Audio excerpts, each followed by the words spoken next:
Good evening, and welcome to CITI Media Reporter. I'm Howard Homonoff. Thank you for joining us this evening.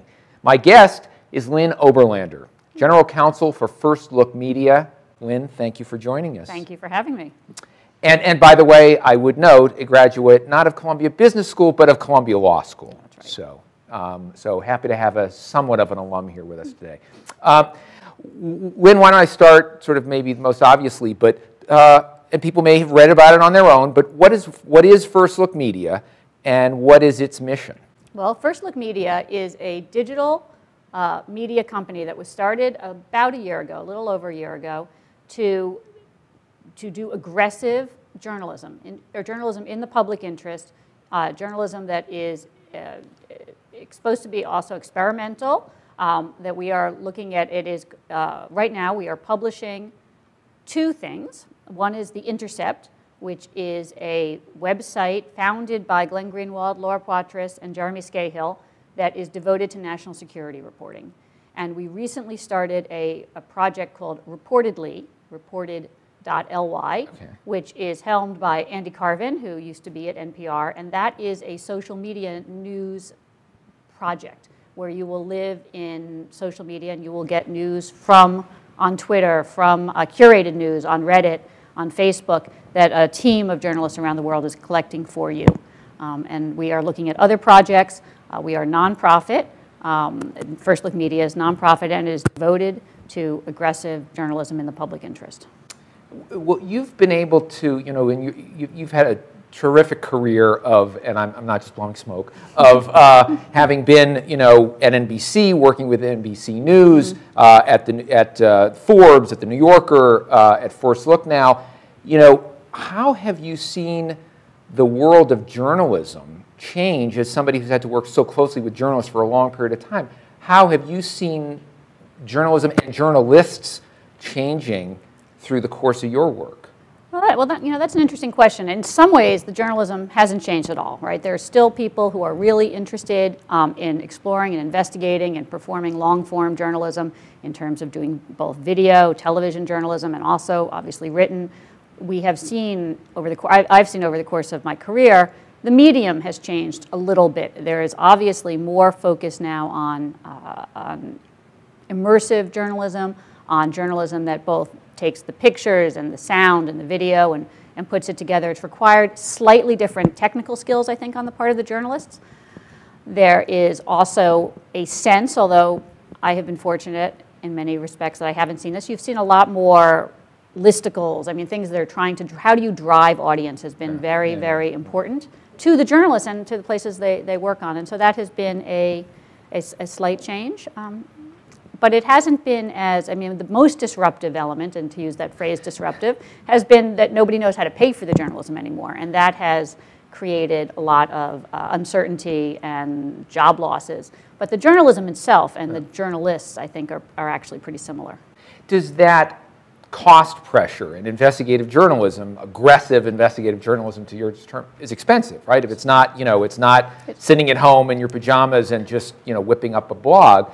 It is not that there's anything wrong with that, but does the cost pressure, is the greatest pressure on kind of that editorial level, not necessarily even the person out in the field, but that infrastructure around editing and being a sort of the oversight or supervision of that? It is, there's cost pressure throughout, and certainly the kind of big team journalism that you and I actually did grow up with is fewer and far between because it's incredibly expensive. It's very expensive to send people abroad with a team, with a security team, with a producer, with a camera person, with a fixer, and then to bring it back and have editors and fact checkers and folks looking at it. And so there are obviously news organizations that are engaged in it, and some people are doing great work, but I think there are fewer of them. And certainly in terms of foreign reporting, there's been a real shakeup and change there. So how do you're with a new enterprise that obviously saw kind of an opportunity or opportunities here. How do you view, I don't want to put you in an awkward position, but what others are doing in journalism today and sort of the quality of the journalism that you see, given all the cost pressures? Are you fearful, disappointed, nervous about sort of the state of journalism, given, the obvious business pressures? Not really. Actually, I've seen great journalism. Frankly, I have been incredibly fortunate to work for the best journalist organizations, I think, in the world, or at least some of the best. And there has been a complete commitment to quality throughout the time I've been working, and that hasn't stopped.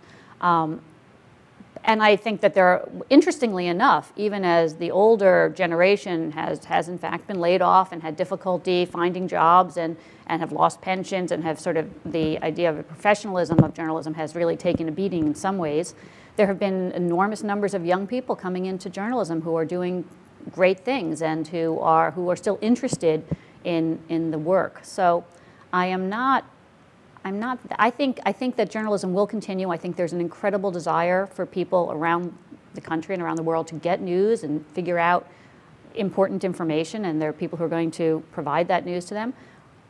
But it has definitely been a rocky 10, 12, 15 years, and I think it will continue to be a little bit rocky until we figure out how people can get paid for it. Yeah, and you're in an environment today too where you hear that it's very difficult for a journalist. In part, we're going through now, we see this trial going on in Virginia with the former CIA officer, James Sterling, and the controversy around the New York Times reporter, James Rison, et cetera.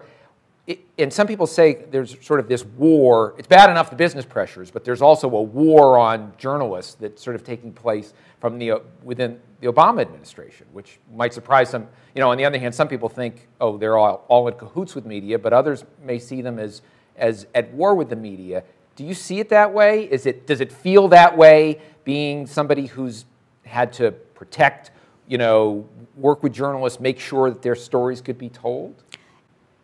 The Obama administration, surprisingly, and you mentioned this, has brought more Espionage Act cases against suspected leakers, government employees, but still more Espionage Act cases than any other administration combined.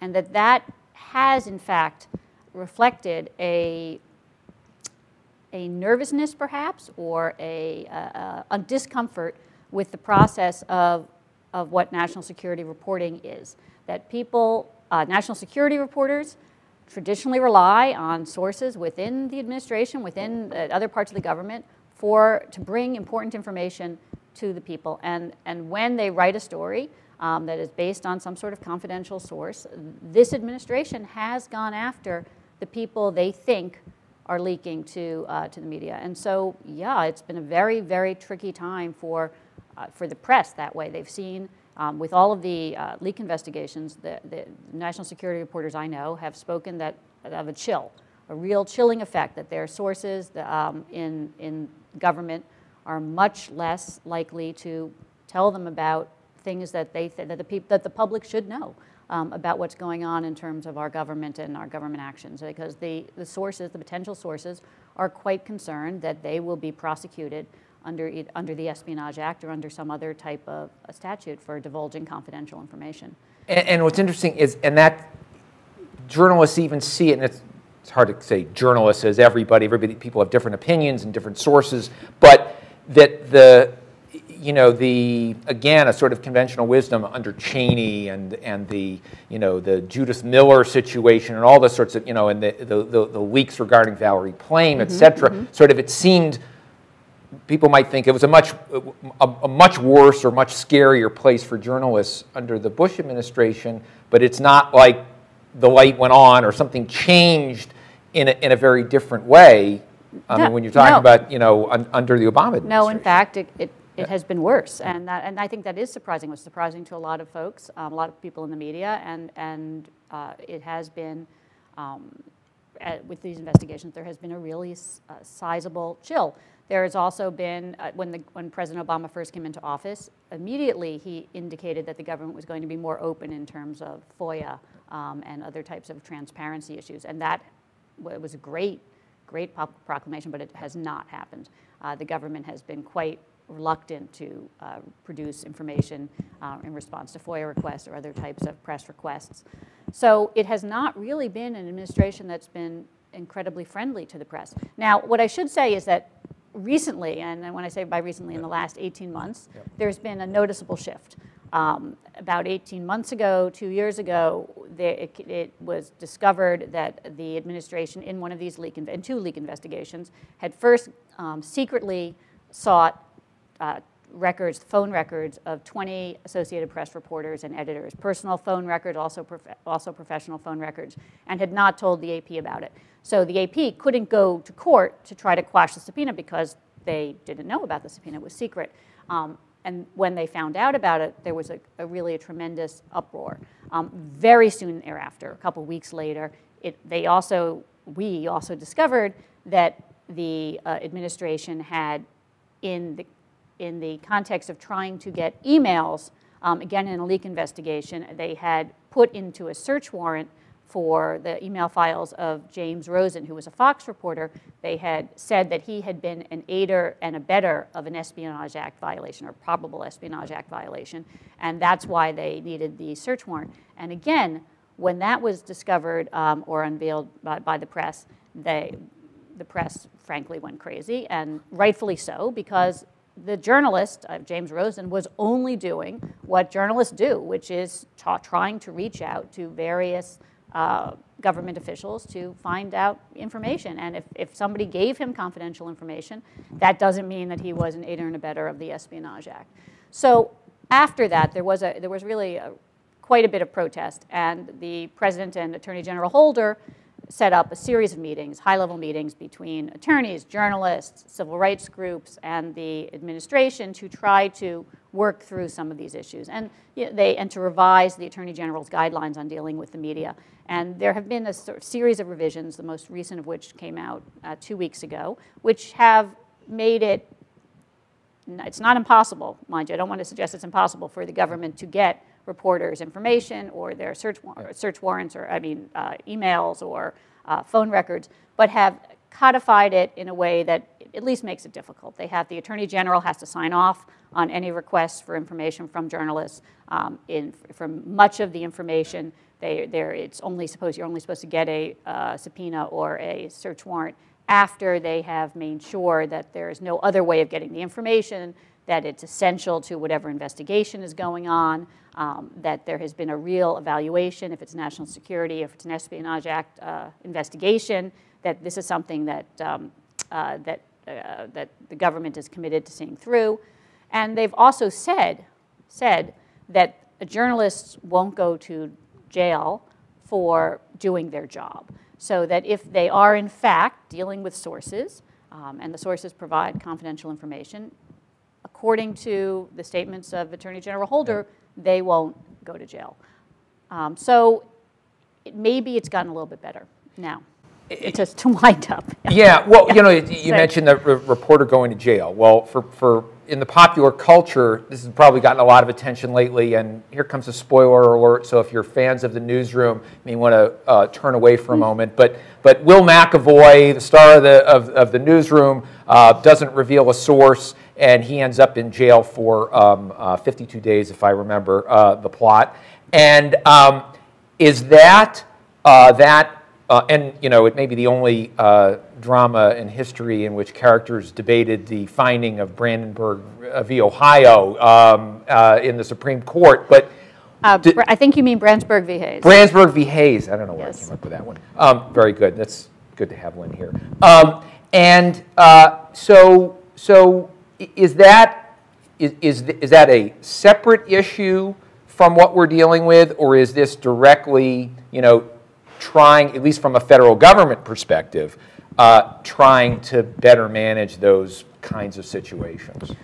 It's the same issue. Yeah. You're absolutely right, and it is trying to better manage those situations from a federal government perspective. Absolutely, because what happens, as I think you know, is that there is no under the Brandsburg Supreme Court opinion, there is no privilege for a reporter to go before a criminal grand jury and say, I am not going to tell you who my source is. The Supreme Court said that, and then many years ago, And so that if you are a reporter who feels strongly that you need to protect the confidentiality of your sources, what could happen is that you could be subpoenaed to testify, you could move to quash the subpoena, you could lose, you could appeal that, you could lose again, and finally you could get hauled before a grand jury or a criminal trial and told and asked you about your sources. And if you refuse to testify, the judge can slap you with a contempt order, and part of that contempt can be fines, but it can also be jail. And right now, there is no recognized constitutional right to prevent you from going to jail for that. So at least under the current AG guidelines, before you get there, there should be some conscious decision from the Attorney General that this is important enough that you're going to have a big battle with the journalist. It's still pretty lousy, and it still doesn't give any sense of security to either the journalists, ab initio, or the sources, because they don't know when they're talking to each other or sending materials what's going to be the outcome down the road. And certainly, whatever it is, it's expensive, it's stressful. These processes are not cost-free, even if you end up going to jail. Going to jail. So Jim Risen, as you know, at the Times, wrote a book which was the subject of the subsequent leak investigation. That's what Jeffrey Sterling is now on trial for. And the government's argument is that Sterling was Risen's source. Risen had said consistently that he was not going to testify about who his source was. He spent many, many years in court. He lost in court. And fortunately, however, the government has now, as part of this whole process, has now said that he's not going to testify and he's not going to go to jail. But this is, I think, 7 years of agony and procedures. So it's pretty miserable.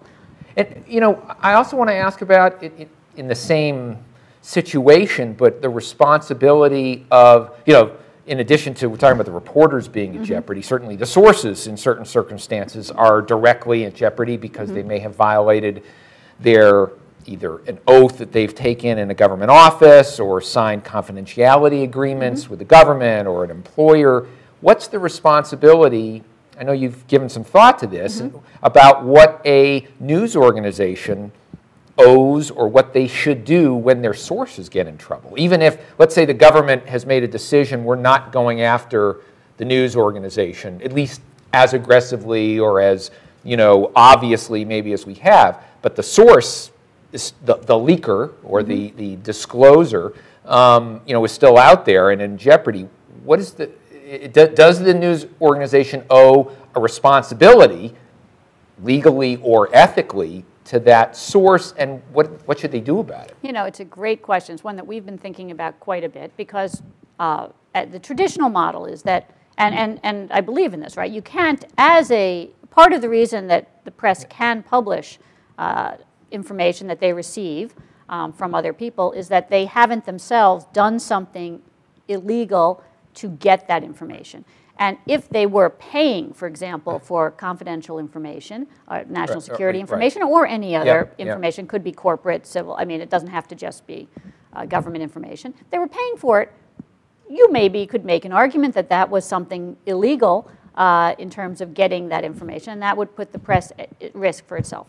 So it has been the practice of all the major media not to pay for information of that type, not to pay for information, and not to offer any kind of inducement for that information. But and that inducement might include saying, hey, we will indemnify you if you get sued by your employer or by the government. So we don't do that. But it does put those sources, both corporate and government sources, at incredible personal risk, personal financial risk. And so we have been thinking, is there a way to support these folks some way down the line? And what issues does that raise? Can you set up a legal defense fund for them? How would you organize that? What would be? Because frankly, these guys, and women, of course, put their lives on the line for something they believe in, and then even if they have not done anything wrong or illegal, they don't end up in jail, the legal process itself is such a expensive one under our system that they can be bankrupted and have been bankrupted. There are many examples of it. So we're thinking about what we can do. And I assume, all that process is something that's going to chill a lot of people from coming forward, fearing not only the incarceration fear, but the cost and the dragging their lives through years of that process. Over my career, I've worked with many reporters who've said to me, hey, I have a source, somebody wants to come forward, they want to talk to me about what's going on at this company or with this person, and they're really afraid that if they do, that the company they work for is going to sue them under the confidentiality agreement they signed or what have you. And even if there is a public, I mean, it still could be an incredible public service to disclose this information. And even as you know, as a lawyer, there are provisions of contracts that you sign that are void for policy. And sometimes, obviously, if something is really illegal and you disclose it, that should not be a violation of your contract. Just the fear of the litigation itself has been enough to absolutely shut people up. And so maybe they'll make an exit, noisy or otherwise, but they won't necessarily be a source.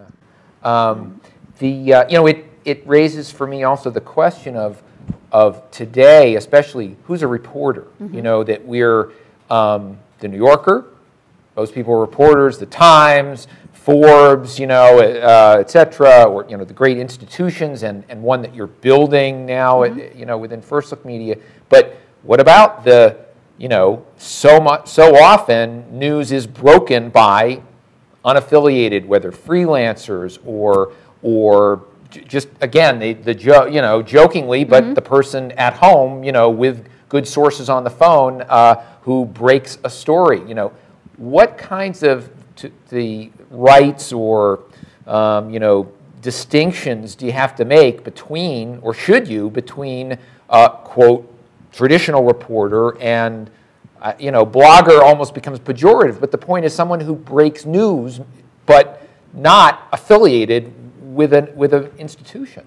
It's a great question, Howard. We have been struggling with it. So in some ways, back to this question of sources and confidentiality, many of the states have shield laws, a reporter's privilege shield law. New York, for example, has a fantastic one, and if you have a confidential source in New York, you cannot essentially be hailed to court or hailed to a New York state court and asked to divulge your source. There is an absolute privilege for confidential sources and a qualified privilege for non-confidential sources. Federally, we don't have a shield law. And over the last few years, there have been several occasions where there has been a great attempt to come up with a shield law, so to give some reporters some level of protection that they have in many, if not all, of the states. And one of the sticking points, there have been a number of sticking points, national security is one of them as well, but one of the sticking points has been how do you define who a journalist is? And it is tricky. So yes, the people I have worked for, they're all journalists under any definition. But if you're somebody sitting at home now, do you regularly break news? That would be usually one criteria. Do you get paid for your blogging? That's another criteria. Did you have the intent at the time that you gathered the information to distribute it publicly? That's actually a great definition. But that hasn't really made its way into the statute, but that would make sense. I mean, if you're sitting at a bar and somebody comes up to you and says, hey, I just heard this, and you then go and blog it, you're not a journalist. I mean, unless you do this on a regular basis, which maybe you get your stories that way. But if you do regularly write something and intend, even though it's as a blogger or a netizen or however, freelance journalist, whatever you want to say, and you regularly write things and you regularly tell a larger audience about them, and somebody tells you this information, then maybe you should be able to avail yourself of the reporter's privilege. But the definitions have been very, very tricky because obviously if everybody can be or can call themselves a journalist, then the privilege in some ways is meaningless and nobody would ever agree to it. Right, right. So I want to take advantage of having you here to talk about a couple of the big issues going on around the journalism, the news community now.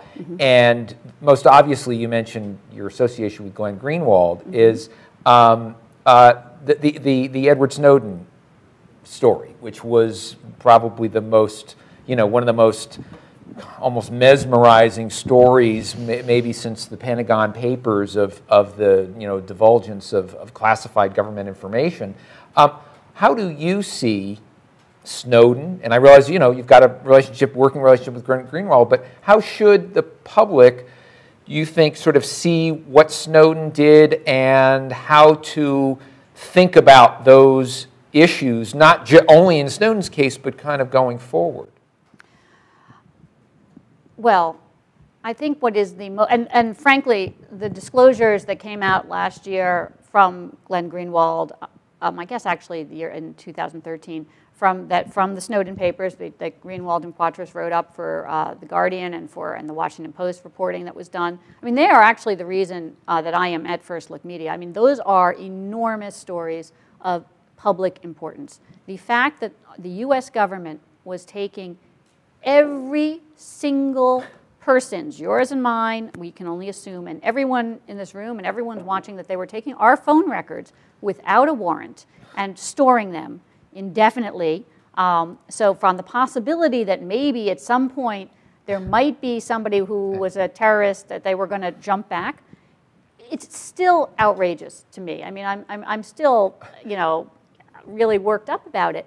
And so the disclosure of that program particularly, but of these other programs as well, that the Snowden disclosures made possible, I think is really, really reporting in the public interest. And I wouldn't want to do anything that would stop that kind of reporting. What Snowden did he did, in my mind, really he was the most responsible, in that he didn't say, I have now stolen all of these documents and I am just going to put them up on the web and anybody can look at them. That is not, in my mind, responsible. He found journalists that he believed in and that he had worked with, and he said, I don't want to make these decisions. I want you to look through this, to work with experts, to confer with the government and report the stories that need to be reported. And that's what they have been, and we have been engaged in doing and working with other media. And of course, the Washington Post has been doing their own reporting on this, and other news organizations, Der Spiegel. And I think that was that separated what Snowden did from, say, WikiLeaks, which published, right. Just published all these cables and put them up, or at least threatened to. The other hand, I think that the government has been incredibly lucky and has played this very well, in that the biggest story in my mind that has really been undercovered, and I'll put us in that realm as well, is that Edward Snowden was able, to begin with, to get all of these documents. How do we know? I mean, he was able. He's this guy. He's not particularly old. He's not He's not a senior official. He's out in Hawaii, and he is able to amass what he says are thousands of documents, now highly classified, top secret documents, without anybody knowing it. How do we know that somebody who wasn't a journalist or a believer in public information, how do we know that somebody who was working for one of the foreign governments didn't do the same thing 2 years earlier and take all of this information? The way that the government was securing its top secret information, to me, is both appalling and is the biggest story that still really needs to be reported. The fact that very few people, if anybody, have lost their job in Washington over this really appalling national security breach is really is still, to me, astounding. So it is a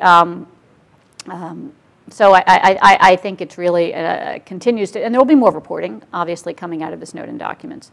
Lynn, thank you very much for joining us this evening, and thank you for joining us on CITI Media Reporter. I'm Howard Homonoff. Good night.